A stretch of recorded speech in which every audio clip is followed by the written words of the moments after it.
The sun had not yet fully risen when the dust began to rise over the plains of Cannae.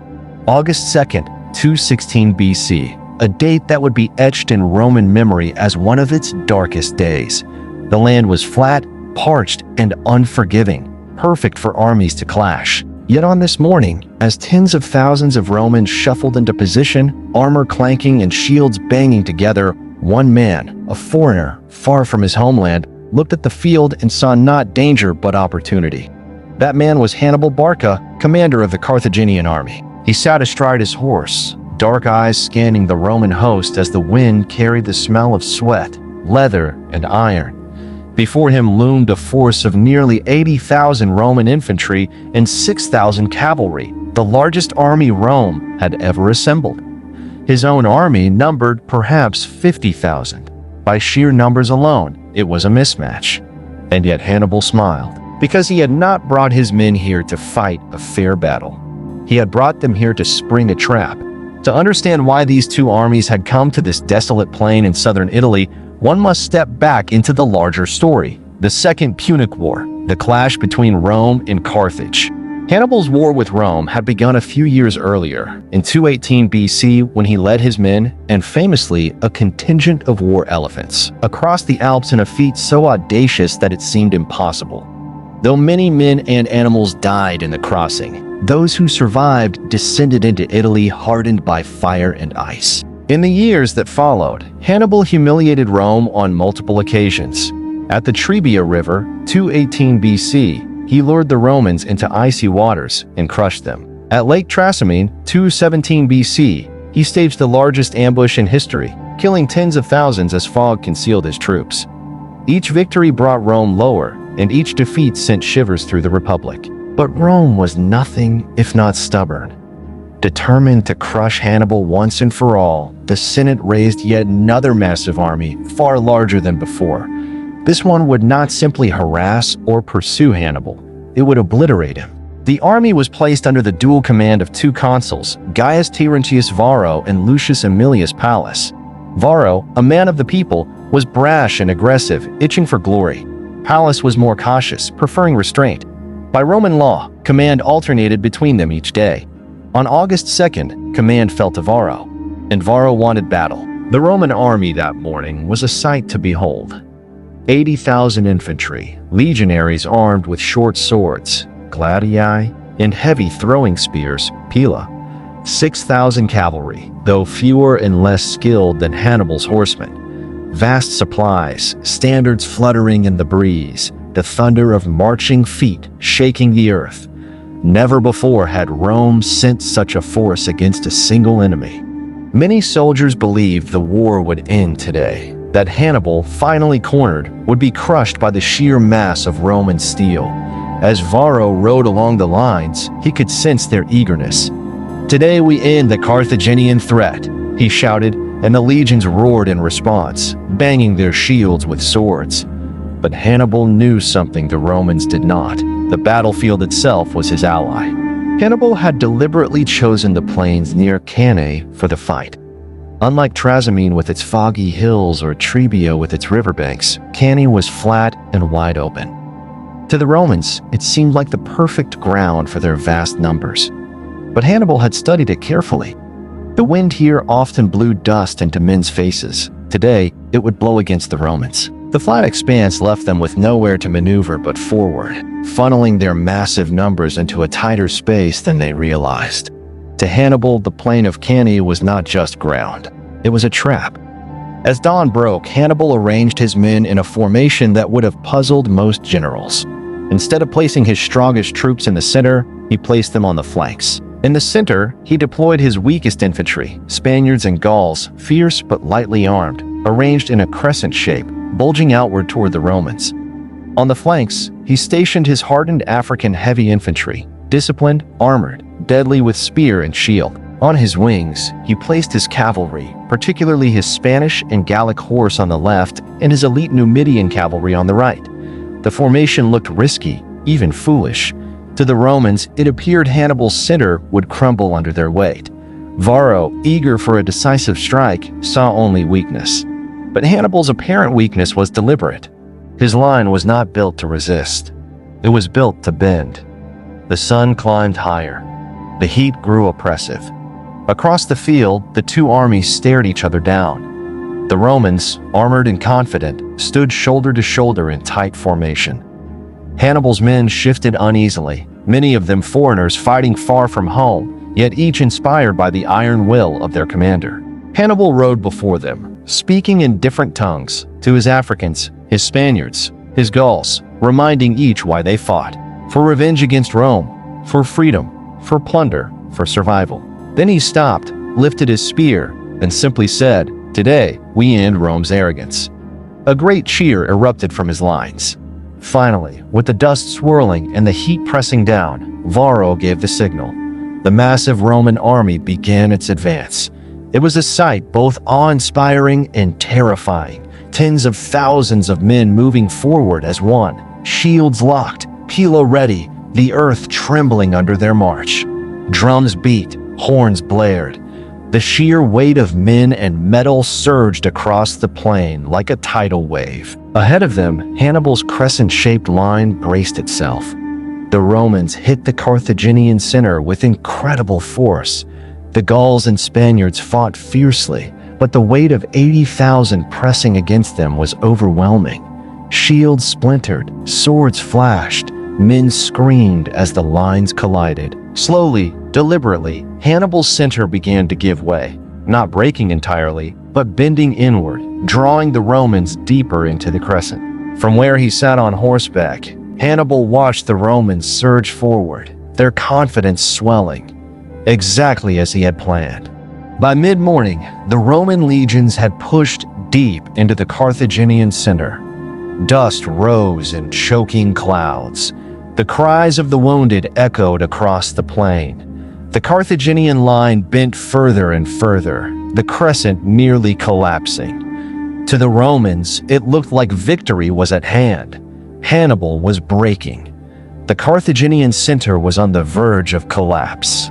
Varro urged his men forward, shouting, "Press them, break them." But Hannibal's calm smile never faded. He had spent years studying Rome, anticipating their every move. The Romans were doing exactly what he wanted. The jaws of the trap were closing. The ground trembles beneath the weight of Rome's advance. 80,000 legionaries, their shields locked, their pila thrust forward, move as one vast wall of iron and flesh. The air shudders with their war cries, a rolling thunder of defiance that carries across the flat, dry plain of Cannae. Dust rises in choking clouds, clinging to sweat-soaked skin, dulling the sun's harsh glare. And ahead of them, waiting in that crescent-shaped line, stand Hannibal's men. The Carthaginian center, Spaniards with their curved falcata swords, Gauls with their long slashing blades and oval shields, brace themselves as the storm approaches. They know what is coming. They have been placed here not because they are the strongest, but because they are the bait. And yet, there is no fear in their eyes. Their general has told them, "Today, you will bend like a bow." And when the bow is drawn, Rome itself will break. The impact is thunderous. The first ranks of the Romans slam into the Carthaginian front like a tidal wave against a seawall. Shields crash, swords hack, spears thrust. Men fall screaming under the press, trampled before their bodies even hit the ground. The Romans are fighting as they always do. Tight formations, relentless discipline, one inexorable push forward. And it works. Slowly, step by bloody step, they drive the Carthaginian center backward. At first, it seems like the inevitable is happening. The Gauls and Spaniards are breaking. Their line ripples, then bends. The crescent that Hannibal shaped begins to curl inward. From a distance, it looks like a collapse. And that is exactly what Hannibal wants Rome to see. From his command position on horseback, Consul Gaius Terentius Varro watches the Carthaginian line sag and grins triumphantly. This is what he had promised the Senate, a crushing, decisive victory. "Press them," he bellows over the roar of the battlefield. They break already. "Forward, men of Rome." Obediently, the legions surge harder. Cohorts once held in reserve are shoved into the fray, adding weight to the push. The Roman army becomes a massive, swelling wedge, stabbing deeper and deeper into Hannibal's line. The soldiers can feel it, the enemy retreating before them. Their war cries turn into cheers of triumph. The Carthaginian center buckles, then folds further inward. The Romans drive forward hungrily, chasing what they believe is the route of their hated foe. But with every step they take, they are marching deeper into Hannibal's jaws. Hannibal sits his horse calmly on a rise, his expression unreadable. Dust curls around him. The cries of the dying carry on the hot Apulian wind. He has seen this moment in his mind 1,000 times. The Romans think they are winning. They think their sheer numbers have shattered him, but all they are doing is tightening the noose around their own necks. He raises a hand, signaling to his wings. On either side of the bending center stand his African heavy infantry, tall men hardened by desert wars, armored and captured Roman mail, their shields broad, their swords short and stabbing, perfect copies of the Roman gladius. They have not moved. They have not broken ranks. They are statues of patience, waiting for their moment. That moment is about to come. Meanwhile, on the flanks, the cavalry battle rages.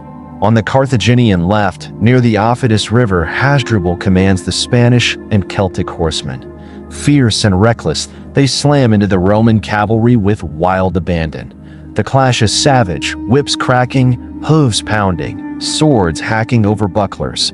For a time, the fight sways back and forth. But then Hasdrubal's men push harder, screaming their barbarian war cries, driving the Romans into the dust. The Roman cavalry buckles under the ferocity, then shatters.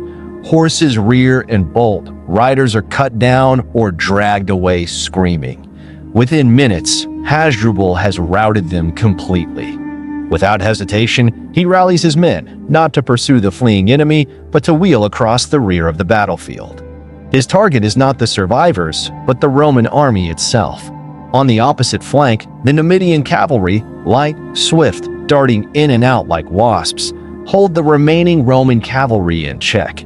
They don't need to win, they just need to stall. And so, as the Romans drive ever deeper into Hannibal's pliant center, their flanks are suddenly bare. The Carthaginian line has now curved inward so deeply that it forms almost a bowl, sucking the Romans into its hollow. Inside that tightening crescent, the Roman army is packed tighter and tighter. What had been a proud, disciplined line is becoming a dense, suffocating mob. Still they cheer, still they drive forward, blind to the danger. And then, with perfect timing, Hannibal gives the signal. On both wings, the African infantry pivots inward, slamming into the exposed flanks of the Roman wedge. The effect is immediate and devastating. The legionaries, locked shoulder to shoulder, suddenly find steel biting into them from the sides. Men on the edges fall screaming as spears punch through their armor, as swords hack at their ribs. The Romans try to turn to face the new threat, but they are too tightly packed.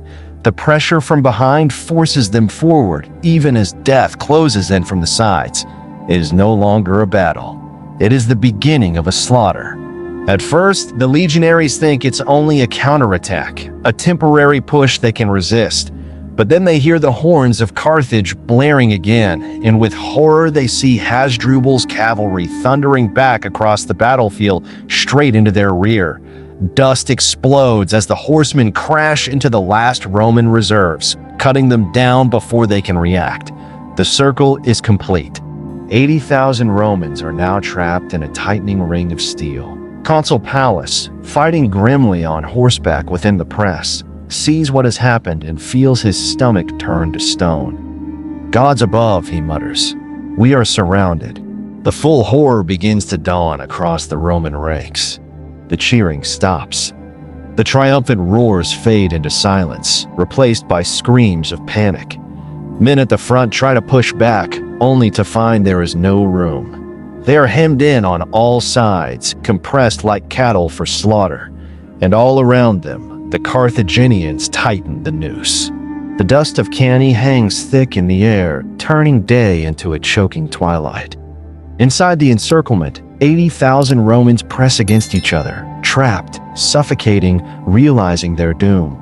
Outside, Hannibal's men close ranks, swords raised, faces set with grim determination. The trap has sprung. The slaughter is about to begin. The battlefield at Cannae was no longer a place of men, but of shadows, dust, and death. The sun, once sharp and clear, had been swallowed by a choking storm of sand kicked up by thousands of trampling feet.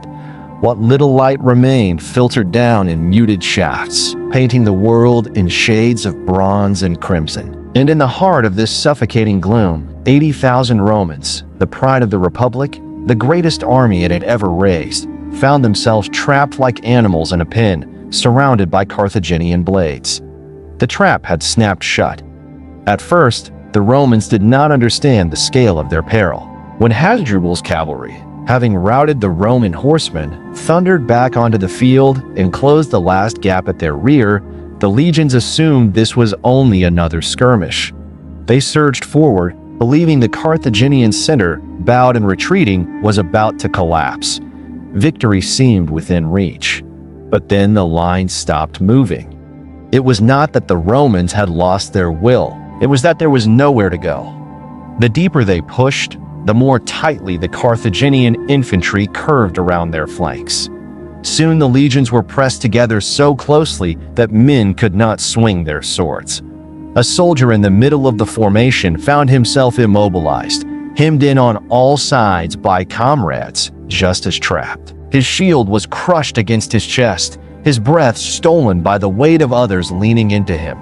He could only hear the screams, feel the hot spray of blood as blades stabbed blindly into the mob. Polybius, the Greek historian who chronicled this catastrophe, would later write that soldiers died without ever raising a weapon. They were crushed to death by the sheer press of men, suffocated in their armor, or trampled underfoot when they stumbled. More were slain by each other than by the enemy, he observed grimly. Imagine it, 80,000 men compressed into a shrinking circle, unable to fight, unable to flee. A living mass of flesh that shrank smaller with each minute as Hannibal's forces methodically closed in. The Romans tried to break free. At the edges of the circle, cohorts hurled themselves against the Carthaginian lines, but the Libyan infantry, men hardened by years of war in Spain and Africa, stood firm, their long spears darting into Roman throats and bellies. Whenever a group of legionaries managed to hack their way a few paces forward, the Carthaginians simply pulled back and reformed, letting exhaustion do the work. Inside the mass, panic spread like fire in dry grass. Men screamed for air, for space, for water. Some tore off their helmets, only to be knocked senseless by the crush of bodies.